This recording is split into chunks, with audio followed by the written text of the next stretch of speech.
Hello అందరికీ, నేను మీ అనురాధ.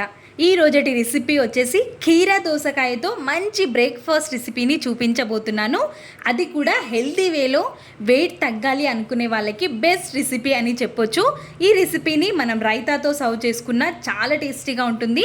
ప్రాసెస్లోకి వెళ్ళిపోదాం. ముందుగా నేను నార్మల్ సైజు ఉన్నవి 2 కీరా దోసకాయలని తీసుకొని కొంచెం మందంగా ఉన్న గ్రేటర్తోనే తురుముకొని తీసుకుంటున్నాను. చిన్నవే కాబట్టి నేను 2 కీరా దోసకాయలని తీసుకుంటున్నాను. మీరు పెద్దది తీసుకుంటున్నట్టయితే ఒక్కటి తీసుకున్నా సరిపోతుంది.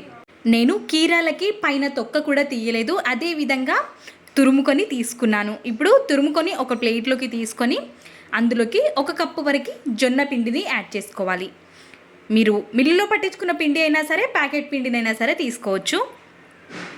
1/2 కప్పు వరకు శనగపిండిని, 1/2 కప్పు వరకు బియ్యం పిండిని తీసుకోవాలి.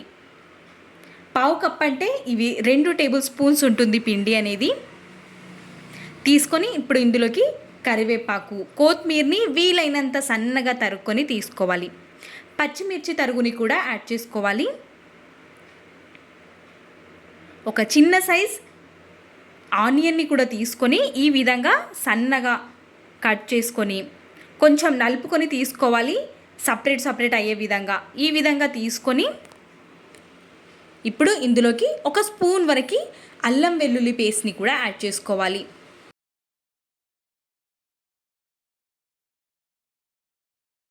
పావు టేబుల్ స్పూన్ వరకు పసుపు, రుచికి సరిపడ ఉప్పుని యాడ్ చేసుకొని ముందుగా చేత్తో వీటన్నిటిని మిక్స్ చేసుకోవాలి. మనకి కీరాలో ఉన్న వాటరే కరెక్ట్గా సరిపోతుంది, కానీ ఇన్ కేస్ తక్కువగా అనిపిస్తే కొద్దిగా వాటర్ని వేస్తూ పిండిని అంతటిని కలుపుకోవాలి. నాకు కొంచెం తగ్గినట్టుగా అనిపించింది కాబట్టి కొద్దిగా వాటర్ని వేసుకుంటూ నేను పిండిని ఒక ముద్దలాగా చేసుకున్నాను. ఈ విధంగా ఒక ముద్దలాగా అయిపోయే విధంగా కలుపుకోవాలి.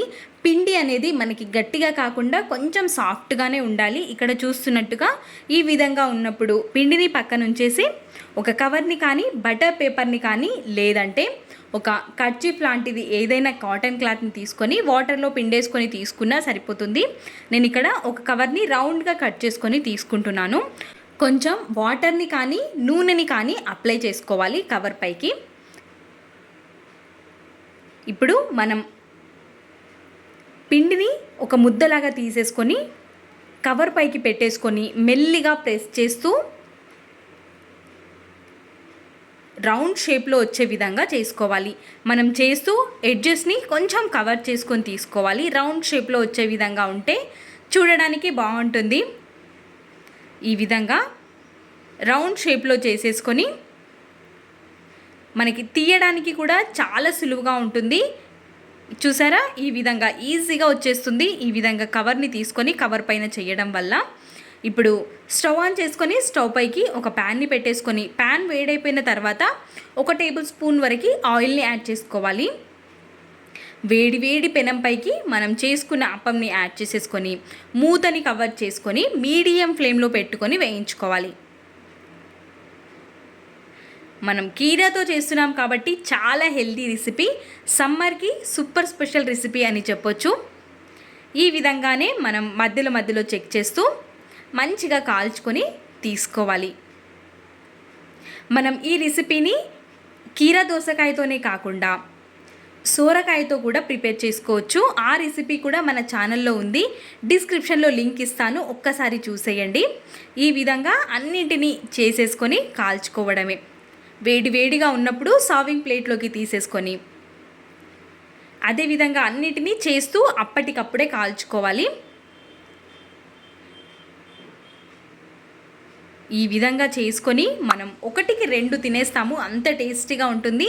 నేనైతే ఈ రెసిపీని రైతాతో సర్వ్ చేసుకుంటాను, చాలా టేస్టీగా ఉంటుంది. రైతాతో కానీ, ఏ కర్రీస్తో అయినా కానీ, చట్నీతో తిన్నా చాలా టేస్టీగా ఉంటుంది. కాబట్టి తప్పకుండా ట్రై చేయండి.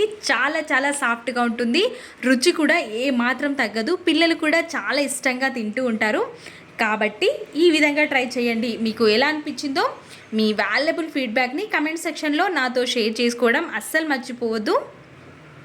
ఇలాంటి మరెన్నో రెసిపీస్ కోసం డిస్క్రిప్షన్లో లింక్ ఇస్తాను, చూసేయండి.